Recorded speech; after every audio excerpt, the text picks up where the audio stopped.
And so where did you grow up? Well, that gets into a whole other story because I was born, I understand, in the Bronx in my grandmother's and grandfather's home. I'm told that Yiddish was my first language because my grandparents did not speak English. My grandfather knew perhaps 25 English words. My grandmother probably didn't know more than 5. So Yiddish was the only language, and that was presumably my first language. My parents separated a number of times when I was a child. So I spent most of my first 6 years until they divorced with my grandparents and my mother.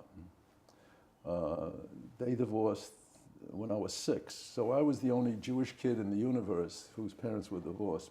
That was 1932. In those days, people didn't get divorced.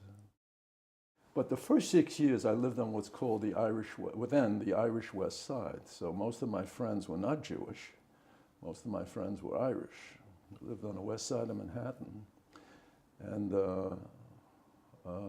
when I moved to the Bronx, to Coney Island, we lived in the Jewish part of Coney Island. The universes were then, ethnically separate. In Coney Island, the first part of Coney Island was Italian, the lower part. The upper part, the upper streets were Jewish. And we lived among Jews, primarily. And so Jewish that, in fact, my grandmother would go to a grocer who was Italian who spoke Yiddish fluently.